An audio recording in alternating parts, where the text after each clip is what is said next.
आम बजट को लेकर प्रधानमंत्री नरेंद्र मोदी ने आज नीति आयोग में देश के प्रसिद्ध इकोनॉमिस्ट के साथ बातचीत की और बजट को लेकर उनके विचार को जानने और समझने का प्रयास किया।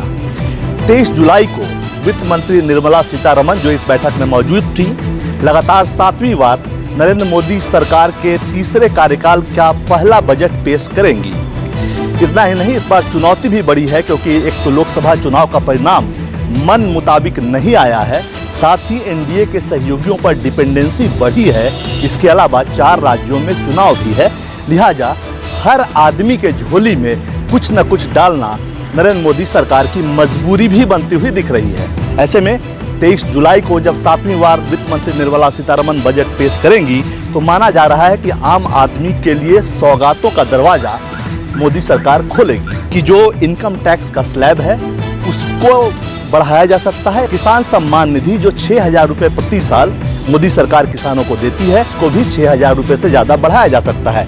कैमरामैन राणा अविनाश के साथ कुमार गौरव, न्यूज़ 24। हरियाणा पूरी तरह से चुनावी मोड़ में आ चुका है और यही कारण है कि अलग अलग राजनीतिक पार्टियां लगातार ही चुनावी मैदान के ऊपर हैं, अपनी रणनीति बनाई जा रही है, गठबंधन किए जा रहे हैं। फिलहाल इस समय जो सामने नया गठबंधन आया है वो है इनेलो और बसपा का, और जिसकी घोषणा इनेलो के प्रधान महासचिव अभय चौटाला और बसपा के general secretary in charge Akash Anand ने की है।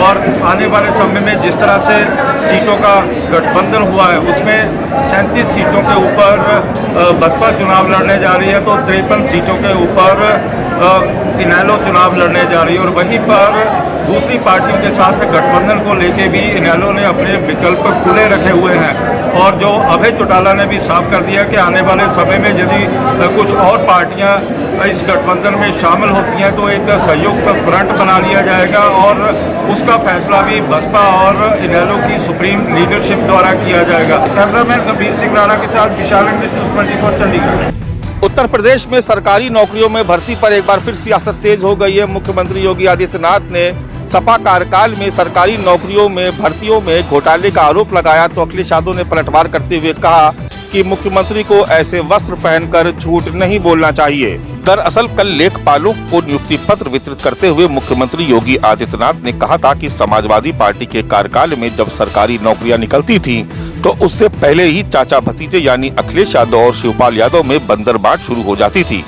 मुख्यमंत्री के इस आरोप पर पलटवार करते हुए समाजवादी पार्टी के मुखिया अखिलेश यादव ने कहा कि मुख्यमंत्री योगी आदित्यनाथ को ऐसे वस्त्र पहनकर झूठ नहीं बोलना चाहिए। भगवा वस्त्र धारण करने के बाद किसी योगी को झूठ बोलना शोभा नहीं देता है। लोकसभा चुनाव के दौरान बेरोजगारी और पेपर लीक एक बड़ा मुद्दा था, जिसका असर भी चुनाव परिणामों में देखने को मिला था। कैमरा पर्सन धर्मेंद्र कुमार साहू के साथ मानस श्रीवास्तव, लखनऊ, न्यूज़ 24। उत्तर प्रदेश में आगामी चुनावों से पहले भारतीय जनता पार्टी अपने रूठे नेताओं को मनाने जा रही है। लोकसभा चुनाव में करारा झटका झेल चुकी भारतीय जनता पार्टी की कोर कमेटी ने यह तय किया है कि अब ऐसे नेताओं से संपर्क साधकर उन्हें पार्टी में वापस लाए जो साल 2024 के लोकसभा चुनाव से पहले पार्टी से रूठ गए थे। ऐसे निष्क्रिय नेताओं की सूची तैयार करने के निर्देश दिए गए हैं, जिससे उपचुनाव से पहले उन नेताओं की पार्टी में या तो वापसी कराई जाए या फिर उनको सक्रिय किया जाए। 2024 के लोकसभा चुनाव में 29 सीटों का नुकसान झेल चुकी भारतीय जनता पार्टी अब ऐसे लोगों की संगठन में वापसी करवाना चाहती है। खास बात ये भी है कि ऐसे नेताओं की सूची तैयार करने का जिम्मा पार्टी के पुराने और वफादार नेताओं को ही सौंपा गया है। कैमरा पर्सन धर्मेंद्र साहू के साथ अशोक तिवारी, लखनऊ, न्यूज़ 24। बंगाल बीजेपी नेता सुवेंदु अधिकारी ने आज नई दिल्ली में केंद्रीय गृह मंत्री अमित शाह से मुलाकात की। आपको बता दें कि पश्चिम बंगाल में लगातार हो रही हिंसा पर उन्होंने अपनी एक रिपोर्ट केंद्रीय गृह मंत्री को दी है और ट्वीट करके ये जानकारी दी कि कम से कम 45 मिनट तक गृह मंत्री से मुलाकात की, कई मुद्दों पर बातचीत हुई और जो हालात वहाँ पे हैं उस पर भी चर्चा की और बहुत जल्द उस पर इंटरवीन करने की बात उन्होंने कही है। आपको बता दें इसके पहले बीजेपी का एक डेलीगेशन फैक्ट फाइंडिंग रिपोर्ट वो भी लेकर के आया है, जिसमें साफ कहा गया था कि स्टेट स्पॉन्सर्ड हिंसा लगातार पश्चिम बंगाल में कराई जा रही है, खासकर महिलाओं के साथ जो अत्याचार हो रहा है, तमाम इस तरह की बातें उस फैक्ट फाइंडिंग रिपोर्ट में कही गई थी। तो क्या ऐसा समझा जाए कि आने वाले समय में गृह मंत्रालय कोई एक्शन पश्चिम बंगाल पर ले सकता है? देखने वाली बात है। उत्तर प्रदेश में बीजेपी के 2 सहयोगी दल सुभाषपा और निषाद पार्टी के विधायक पेपर लीक के पुराने मामले में फंसते नजर आ रहे हैं। ये मामला साल 2006 का है। रेलवे ग्रुप डी की भर्ती परीक्षा में पेपर लीक मामले में सुहेल देव भारतीय समाज पार्टी के विधायक बेदीराम और निषाद पार्टी के विधायक विपुल दुबे के खिलाफ गैर जमानती वारंट जारी हुआ है। बेदीराम गाजीपुर से तो विपुल दुबे भदोही से विधायक हैं। इस मामले में विधायक बेदीराम और विपुल दुबे समेत कुल 19 आरोपियों के खिलाफ मुकदमा चल रहा है। एसटीएफ ने फरवरी 2006 में बेदीराम और विपुल दुबे को पेपर लीक मामले में गिरफ्तार किया था। इस मामले में दोनों के खिलाफ गैंगस्टर एक्ट भी लगा था। एसटीएफ ने आरोपियों के पास से रेलवे भर्ती ग्रुप डी की परीक्षा का प्रश्न पत्र बरामद होने का भी दावा किया था। फिलहाल विपक्ष इस मामले में सरकार पर सवाल खड़े कर रहा है, तो सरकार के इन दोनों सहयोगी दलों की तरफ से अभी तक कोई जवाब नहीं आया है। कैमरा पर्सन धर्मेंद्र कुमार साहू के साथ मानस श्रीवास्तव, लखनऊ, न्यूज़ 24।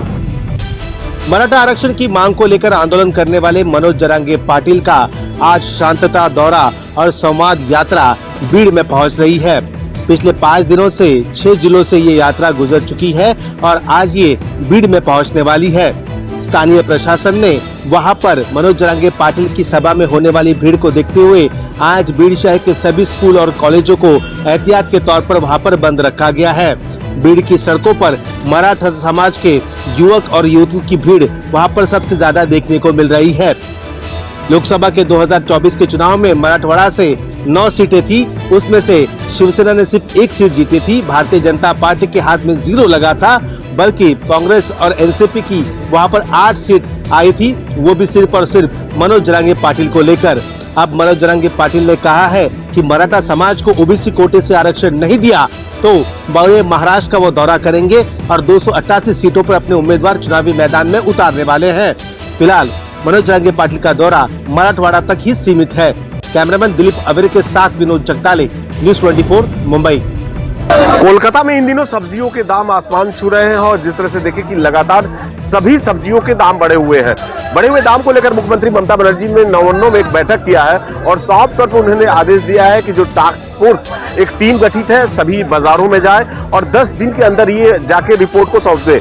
जिस तरह से देखें कि जो टास्क फोर्स के जो लोग हैं लगातार सभी बाजारों में जा रहे हैं, लोगों के दाम पूछ रहे हैं और जिस तरह से कह सकते हैं कि यहाँ पे जो कोलकाता के यदि मार्केटों की बात करें तो टमाटर करीबन 100 रुपए से 120 रुपए किलो चल रहा है, बैगन 90 रुपए से 100 रुपए किलो चल रहा है। तो वहीं जिस तरह से यहाँ पे कह सकते हैं भिंडी है, तरुई है, नेनुआ है, सारे सब्जियों का दाम 60 से 70 रुपए 80 रुपए इस तरह का केस चल रहा है। मुख्यमंत्री ममता बनर्जी पूरी तरह मॉनिटरिंग कर रही है कि क्योंकि बाजारों में 10 दिन के अंदर में पूरे सब्जियों के दाम को कम करने देना चाहिए।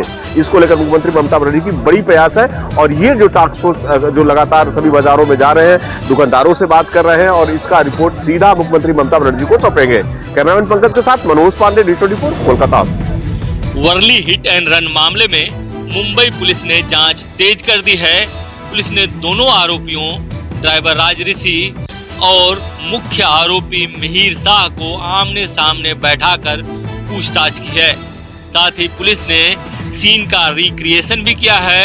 यह रिक्रिएशन जो सीजे हाउस है जो कि एक्सीडेंट का स्पॉट है वहां से लेकर सी लिंक तक किया गया है।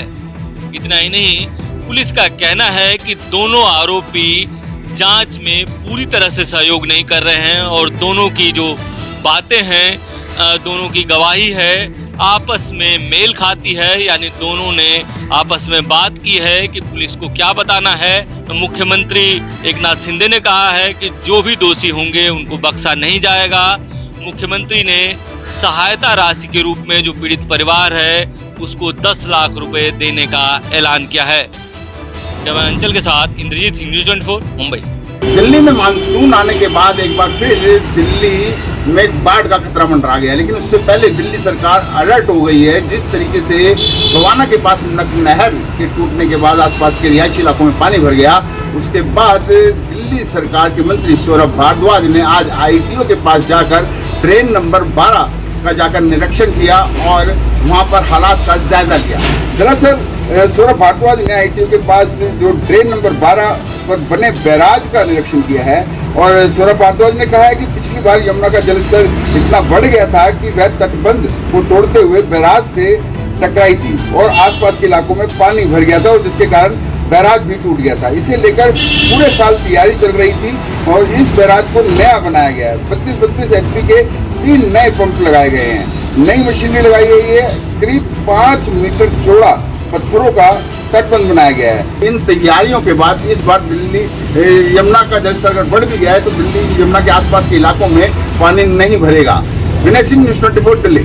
आतंकी जब पाकिस्तान से घुसपैठ कर भारतीय सीमा में दाखिल हो रहे हैं तो आतंकी उन्हीं रूट्स का इस्तेमाल कर रहे हैं जिन रूट्स का इस्तेमाल आतंकी 90 के दशक में किया करते थे। कठुआ जिले के पदनोता इलाके में और डोडा जिले के गोलीगढ़ी इलाके में आतंकियों की तलाश में सुरक्षा बलों का महा सर्च ऑपरेशन चल रहा है।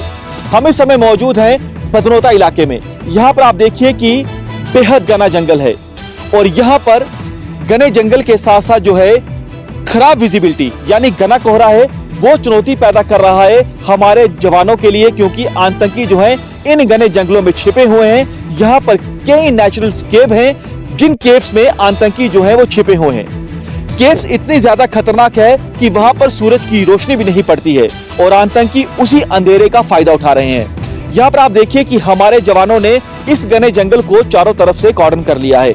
हमारे जवानों की यही कोशिश है कि अगर आतंकी जो है इन घने जंगलों से बाहर आते हैं तो उन आतंकियों को चुन चुन कर ढेर किया जाए। कैमरामैन पवन के साथ Pankaj Sharma, news 24। Tiger state कहलाने वाला मध्य प्रदेश टाइगर्स की मौत के मामले में भी नंबर 1 है। बीते 6 महीने में ही मध्य प्रदेश में 23 टाइगर की मौत हुई है, जिनमें सबसे ज्यादा मौतें हुई हैं बांधवगढ़ टाइगर रिजर्व में 12 टाइगर की मौत हुई है। यह खुलासा हुआ है NTCA यानी नेशनल टाइगर कंजर्वेशन अथॉरिटी की एक रिपोर्ट में। इस रिपोर्ट के मुताबिक देश भर में बीते 1 साल में 75 जो है बाघ उनकी मौत हुई है, जिनमें से सबसे ज्यादा 23 टाइगर मध्य प्रदेश के हैं। खासतौर पर मध्य प्रदेश की बात की जाए तो यहाँ बांधवगढ़ में शिकारियों के लिए इसको जिम्मेदार ठहराया जा रहा है। ये आशंका जाहिर की जा रही है कि शिकारी और तस्करी का यहाँ पर बड़ा खेल चलता रहा है, जिसकी वजह से यहाँ पर टाइगर की मौत हुई है।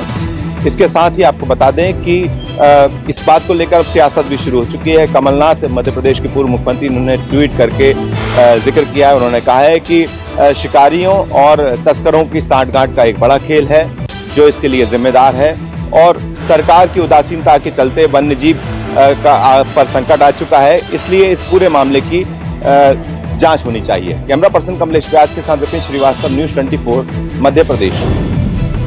उत्तर प्रदेश में शिक्षकों के डिजिटल अटेंडेंस के फैसले के बीच में एक ऐसा वाकया सामने आया है जिसने एक बार फिर से इस फैसले को सही करार देने पर मजबूर कर दिया है। यूपी के संभल से एक वीडियो बड़ी तेजी से वायरल हो रहा है, जहां संभल के कंपोजिट विद्यालय में औचक निरीक्षण पर पहुंचे डीएम ने सभी शिक्षकों का मोबाइल फोन चेक किया। पता चला कि शिक्षक ने एक ड्यूटी के दौरान करीब 2.5 घंटे मोबाइल फोन का प्रयोग किया। 1 घंटे 17 मिनट तक वह ऑनलाइन गेम खेलता रहा।